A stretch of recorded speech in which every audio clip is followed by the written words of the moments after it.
We do welcome questions in the Q&A as we did yesterday. If you have a question you want to share, I have it open here in front of me. And feel free to type them in there and send them over, and I can present them here to our keynote speaker, Yogendra Jain. And Yogendra, one thing I forgot to say at the beginning, and I want to make sure I do this, is that your wife, Preeti Jain, was the Jain Center of Greater Boston Patshala director and had been teaching for the last 30 years.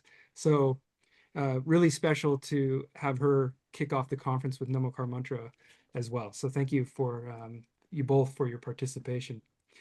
I already see some questions coming in the Q&A. The first one is from one of our graduate students from Chaitanya, who asks, how can AI recommendation algorithms be redesigned to move beyond engagement metrics and instead prioritize Jain principles such as Anekantavada, Syadvada, Ahimsa, and Aparigraha, ensuring that users are consistently exposed to the multifaceted nature of truth to reduce polarization.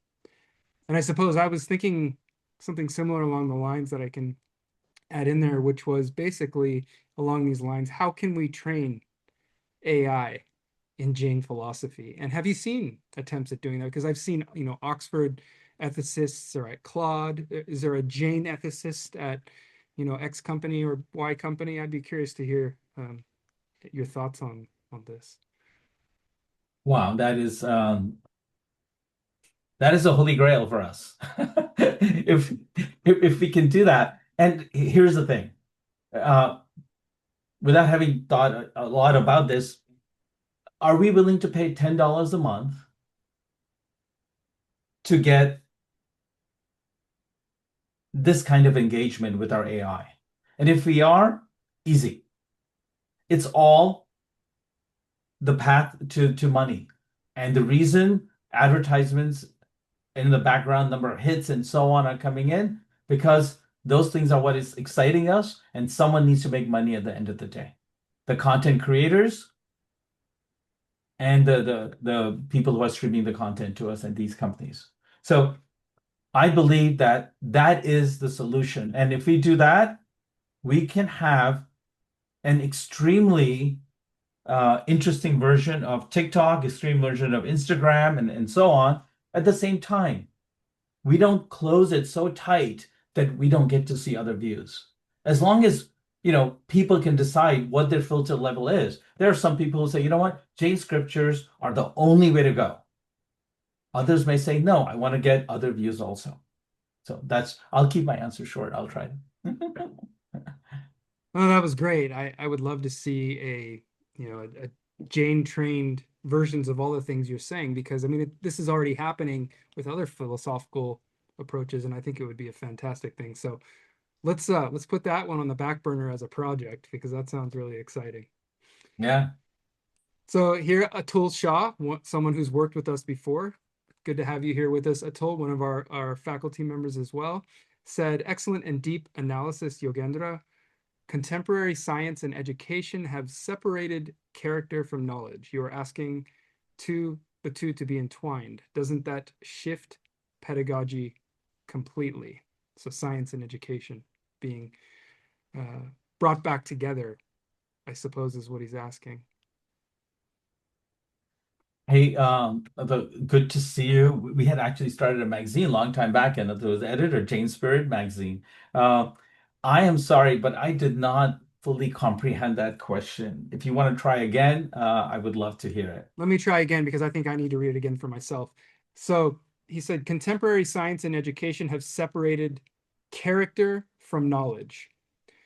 So character Yes. from knowledge are the things that have been separated in science and education, which I know is also a passion of Atul to consider. And you are asking then for the two to be entwined, character and knowledge. And he's saying, I suppose the question is, doesn't that shift pedagogy completely? How does that shift the way we teach? How does that shift pedagogy when we bring back character and knowledge together? Wow. Um,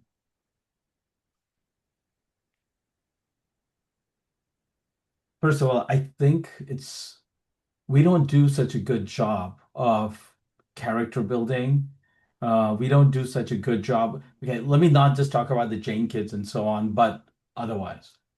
Uh, I think there's so much room in this world. We're forcing knowledge down, our kids' brain nonstop, but we never bring it to life in terms of, hey, this is how you want to build a character. This is how you want to look at the multiple views. This is how you want to practice nonviolence for the greater good. And I do believe that there's a happy medium of that, and we're definitely not there. We are far more towards sciences. We're far more towards, um, you know, even in the literature that we study.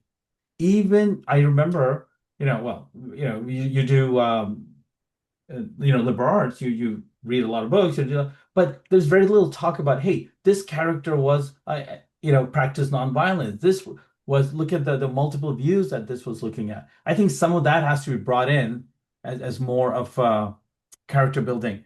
I'm not sure if I addressed the question, but I just wanted to share a few thoughts there.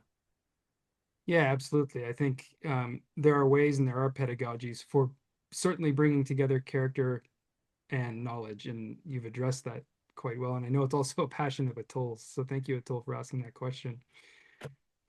Just kind of going through here at an anonymous attendee asks, how can we train AI in resolving conflicts and preventing and minimizing violence in wars? That's interesting because it's often we hear about it being used for creating violence and kind of calculating violence in wars. How do we use it to resolve conflicts and prevent and minimize violence in wars? And maybe there's a Jain approach to that as well. I don't know, but that's the kind of the question. You spoke of defense, using it as a mode of defense, not an offense, but a defense. So it seems to be part of what this question's addressing. Right. See, look, I mean, if you look at how AI is being trained, whole bunch of information is brought in. And then you're not training it. You're essentially probabilistically thinking, okay, these are the next set of, tokens. These are the next set of things that normally would come after this particular word or this particular issue, because that's what I've seen in the world. And that's what's going to end up happening if we don't figure out a way saying, you know what, I want to inject a Jane rag in there or something that's, some knowledge base that's specific, that encompasses a lot of the Jane thinking. But we may not want to throw all of our literature in there. You see, if we do that, now we've gotten the very traditionalist view also and a modern view, and now it gets all mixed up as well. So I think we need to think through ourselves. Do we want the traditionalist view? Do we want the modern plus traditional? Do we want the AAA view? And I think we need to, as a team, do some thinking on that. And I don't think it's going to be very difficult to build the AI. It'll be difficult for us to define the parameters. Great. Thank you. So our next question comes from another one of our graduate students, Jay Taxony Hewitt, and they ask, first of all, thank you for your helpful and considered thoughts. This was very interesting. In your final comment, you spoke about agent-assisted conversations and negotiations. Presumably, these agents are rented or purchased in most cases. How do we account for economic domination or disadvantage in such scenarios? If the viewpoint being expressed is not just a view, but also a price point. So I suppose this is weighing the ability to even have access to these tools that would be so powerful for generating capital, essentially, at the end of the day. Wow, I haven't thought about that. I mean, for $20, you get so much of Claude and ChatGPT and so on. But not everybody can afford that. And you're absolutely right. It will create inequity, right? But the it will create that. I really don't know. The price are going to come down significantly where every single person in the world will have access, just like people have access to mobile devices. When it first came out, no, we didn't. But now I like to think that almost everybody who wants a mobile device can afford one, 99.99% of the world probably. right? I think the same thing will happen, right? The question will always be just like, TikTok and Instagram, who's gonna build your agent? What input you're going to have in the agent, what we will, let's just take Arena the Institute, for example, will do to help you build those agents in your vision of what life and way of life needs to be, right? I think that's where the interesting challenges will come about. Yeah, thank you. It'll be interesting to see how much of it is privatized and how much support there is for it to be a kind of public access. Correct, correct. Yeah. Um, okay, the next question comes from Pretend Bongdivala, who's one of our graduate students as well. He said, it's excellent presentation. For the first time, I saw Anikantavad related to biology and the corporate world. The question is on the analogy of the elephant. If all blind men feed the AI models false information, what if bad actors feed false views, perspectives, and then truth will never be the truth? And can the false, what is false can become the truth? So essentially asking, I guess the inputs have to be true in the first place in order for the AI to express these Jain or follow a kind of set Jain ethics. If some things keep me up at night, it's exactly that. Okay. Um, we are, and companies with deep pockets and so on, and let's say, um, the CEO happens to have a particular point of view that gets pushed down on us, and we've already seen it. That could happen. So then the question comes up: how do we manage that? How do we prevent that? How do we detect that? I believe the other thing that we will need to do and should do are be able to run test cases, be able to run that, hey, does this match my Jane thinking? Does this match my so anytime, just like for example, now you have investment funds that are green investment funds, that are ethical investment funds. Similarly, we will need to have AI agents that are, green AI agents that are ethical AI agents. And maybe multiple of those are coming together to create the one that I would like to have. But remember, now all of a sudden I'm injecting my particular view, and that itself may be so biased due to, those six forces that I mentioned. Now all of a sudden, no matter how much what would we do to keep it honest and sincere and grounded in our values, I've just biased it, right? So it's almost like a catch-22 here. How much control do you give to the individual user versus a third party? And I believe those problems need to be um, resolved. Okay, I mean, I'm thinking about this for the first time as you're bringing it up. That's often one of the nice things about these events and these kind of groundbreaking topics is they become brainstorming sessions for us all. So I'm thinking this through with you too, Yogendra, as we go through, as these excellent questions come from the audience. So thank you. Here's another good question, and maybe gives you a chance to say a little bit about some of the content that you skipped, if you like, from Shweta Jain. This says, great presentation. Amazing how you weaved ahimsa, aparigraha, and anikantavad together. I noticed a few slides were skipped in consideration of time and we couldn't get to Saptabhangi. Would you be able to share your thoughts on that piece? You could either share your slides or you could just talk to us, whatever you prefer, if you wanted to say a little bit more about your thoughts on Saptabhangi. so I have let me just share. So I see that as conditional, right? It is not. I've always had a hard time fully understanding and appreciating that. But the analogy that drives home for me is there's a prism, hmm?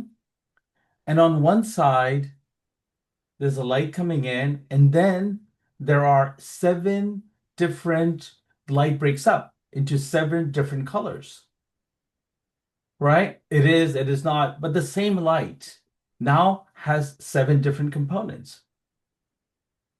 That is the way I have, um, you know, at least internally looked at Saptabhangi, right? In the Jain context, I believe, and some of you are far more stronger scholars than I have, but we say, look, soul is transforming, right? Karmas are transforming. The atoms and molecules are transforming, and the uncertain principle, right? That you cannot, if you try to look at something, even just the fact you're looking at can change, and therefore you cannot absolutely say, hey, the electron is right here. So to me, it is a great way to cover our whatever, right? I want to not be so absolute and say it is this or it is not this. I want to be able to say, you know what, it may be this, it may not be this. So that's why Nyavad, Syadvad, and Saptabhangi together, if I practice it, if I think about it, uh, do come and create an ecosystem where I can go in my day-to-day life and feel good at the end of the day that I've not hurt living beings, I have not hurt people around me, and I have done my best.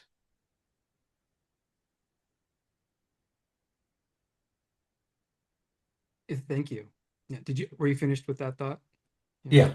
Yeah, perfect. Yeah, thank you for elaborating on that. I know it's hard to fit it all in, but that helps quite a bit. Um, Shuda Jane has a question to kind of shift the discussion a little bit, and I think this was something I was thinking about too, with regard to the wonderful work that you do on the AAA, and I've seen you talk about in various contexts. It says absolutely brilliant and enlightening thoughts. Thanks for your sincere and deep work.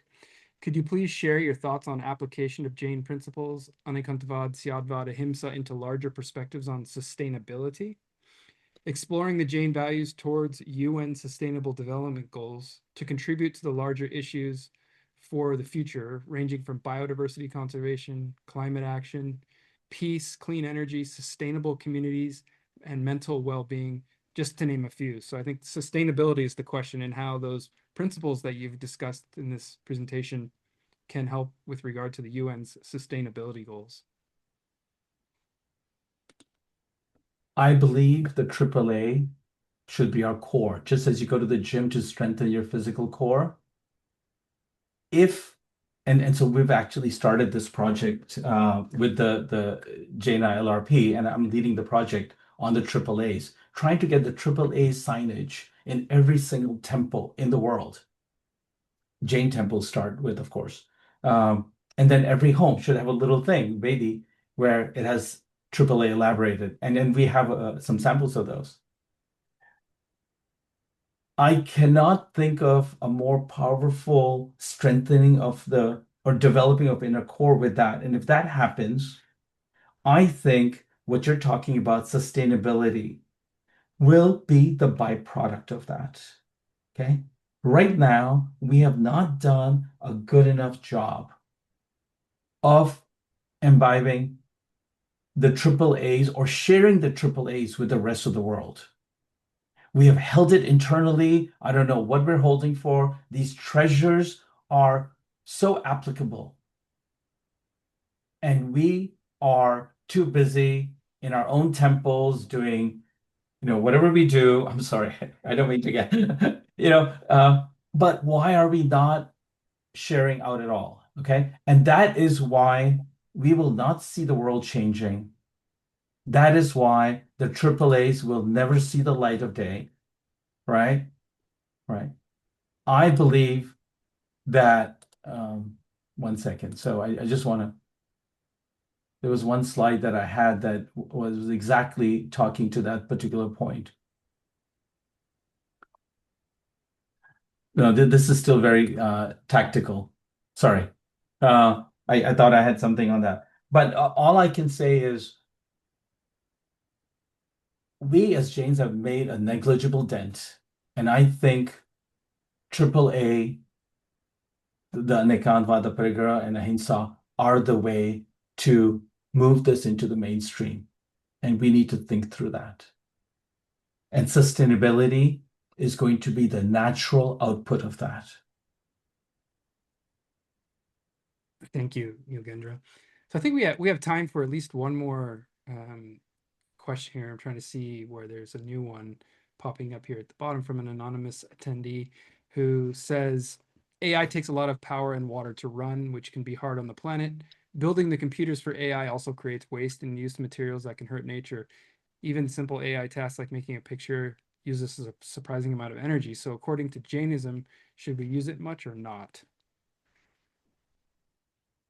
That's something I struggle with every day in my life. I think all of us struggle with that. It's such a pain point. Every time I put my prompts together, I'm like, hey, do I really, really need to add this? So you're absolutely right.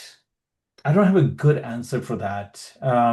I do know, um, being in the field a little bit, that the power consumption issues are huge, but the algorithms are getting better. The chips are getting much more targeted towards the AI processing, a lot of the matrix manipulation that generally happens in AI. And I do think that in the next 5 to 10 to 20 years, we will be much better at solving the energy crisis. Of course, AI will probably 10x the requirement of what we need to do. Um, I don't have a good answer, but I would just, tr at least me personally, I try harder to be a little bit more mindful and not use it willy-nilly on, you know, randomly on what I'm thinking about. And it is exactly for the reason to minimize trampling on the planet.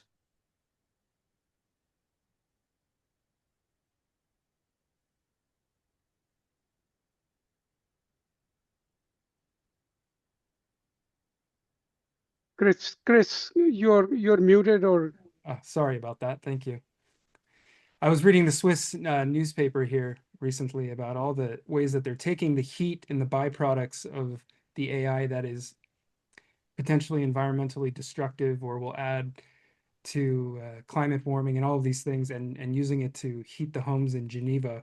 So we can only Mhm. hope that these kinds of solutions are always piggybacking on the new developments in AI, as some of which you've described as well with these better chips and more efficient systems.